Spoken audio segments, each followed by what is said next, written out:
G, thank you. সবাইকে আসলে এই পড়ন্ত বিকেলে মানে ধৈর্য ধরে থাকার জন্য। তো আমরা আজকে সেশনটা শেষ করব। তো আজকে আমরা একটা নাইস প্রেজেন্টেশন দেখলাম। শাকিনুর ইসলাম উনি আমাদেরকে খুব সুন্দরভাবে মানে অনেক জেনেটিক্যাল ইঞ্জিনিয়ারিং এর অনেক ডিপ লেভেলে আমাদেরকে একটু নলেজ দিলেন এবং আমরা আসলে এই জেনোফেক্স বাংলাদেশে যে মানে কার্যক্রম পরিচালনা করছে আমরা সেটা আসলে মানে পরিপূর্ণভাবে অবগত হলাম আর কি। আগে পার্শিয়ালি ছিলাম, এখন আজকে মোটামুটি অনেকটা ক্লিয়ারলি আমাদের কনসেপ্ট ক্লিয়ার হয়েছে। তো আমরা বলতে চাই আমাদের দর্শকদের উদ্দেশ্যে এবং আমাদের যা পেশেন্ট যারা আছেন, যারা শুনছেন বা যারা পরবর্তীতে দেখবেন, তো আমরা ইন্টিগ্রেটেড মেডিকেয়ার, এটা একটা মানে ইন্টিগ্রেটেড কথাটা মানে হচ্ছে একটা হলিস্টিক অ্যাপ্রোচ। আমরা পেশেন্টকে ট্রিটমেন্ট করি, মাইন্ড বডি সোল সবাইকে একটা প্ল্যাটফর্মে নিয়ে এসে, এবং কনভেনশনাল এবং alternative form of medicine. I think it is the first time in Bangladesh যে একই ছাতার নিচে অনেকগুলো চিকিৎসা সেবা আমাদের এখানে কনভেনশনাল মানে অ্যালোপ্যাথিক সিস্টেম আছে, অ্যালোপ্যাথিক সিস্টেমের ডক্টর আছে, আমাদের ন্যাচারাল অল্টারনেটিভ ফর্মে মেডিসিনের মধ্যে আয়ুর্বেদিক ডাক্তার আছে, আমাদের আকুপাংচারিস্ট আছে, আমাদের হোমিওপ্যাথি আছে, আমাদের নিউট্রিশনিস্ট আছে।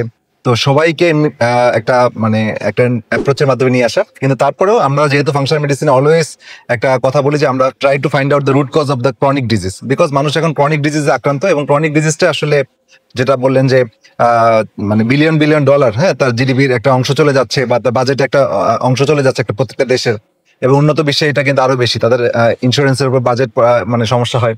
তো কিন্তু ক্রনিক রোগগুলো আমরা সারা জীবনে ওষুধ খেয়ে যেতে হয়, এটা একটা আমাদের কনসেপ্ট আমাদের মধ্যে দাঁড়িয়ে গেছে। ডাক্তাররাও এটা ইউজ টু, টেক্সট বইগুলোতে এভাবেই লেখা। এই কারণে হয়তো বলে যে প্রেশার ওষুধ সারা জীবন খেতে হবে, ডায়াবেটিসের সারা জীবন খেতে হবে, আর্থাইটিসের ওষুধ সারা জীবন খেতে হবে, মানে সারা জীবনের কথাটা বেশি ধরে। বাট আমরা যখন ফাংশনাল মেডিসিন প্র্যাকটিস করি, আমাদের সোর্স লিমিটেড সোর্স, আমরা জেনে এসেছি অনেক কিছু, বাট বাংলাদেশে এসে কাজ করতে যে আমাদের ইনস্ট্রুমেন্টাল অনেক কিছু সীমাবদ্ধতা আছে। যেমন টেস্টের ক্ষেত্রে এই জেনেটিক নেক্সট জেনারেশন সিকোয়েন্সিং, এটা আমরা জেনোফিক্সের মাধ্যমে আমরা হয়তো ফ্যাসিলিটিটা নিব। তারপরে আরো অনেক টেস্ট আছে যেটা আমাদের ল্যাবগুলো এভাবে ইউজ টু না। আমরা রিসেন্টলি ফাংশনাল অ্যাডভান্স লিপিড প্রোফাইলটা ইন্ট্রোডিউস করেছি, যেখানে আমরা আরো কিছু টেস্ট আমরা হয়তো আরো করব। এরকম অনেক কিছু, যেমন নিউরো ট্রান্সমিটার বডিতে কি অবস্থা আছে সেটা দেখবো।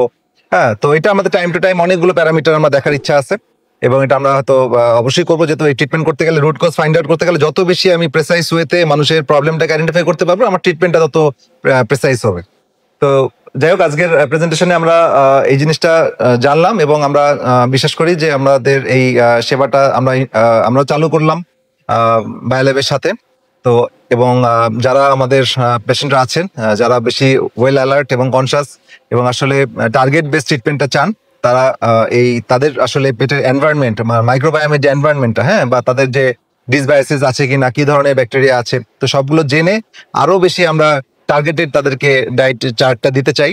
হ্যাঁ, এবং তারা যেন আরো ভালো থাকেন, এবং তাদের এই গাট মাইক্রোবায়োম, ভালো গাট মাইক্রোবায়োম মানে ভালো মেটাবোলাইট সে তৈরি করবে। ভালো মেটাবোলাইট তৈরি করা মানে আমার ভালো মানে যেহেতু গাট ব্রেন এক্সিস আছে, সে তত ভালো কাজ করবে। আমার এখান থেকে আমার অন্যান্য শরীরের অন্যান্য অংশগুলো কাজগুলো ভালো হবে আর কি। তো যাই হোক, আজকের সেশনে সবাই উপস্থিত ছিলেন, সবাইকে আবার আন্তরিক ধন্যবাদ কষ্ট করে আসার জন্য। তো সবাই ভালো থাকেন, সুস্থ থাকেন, আল্লাহ হাফিজ।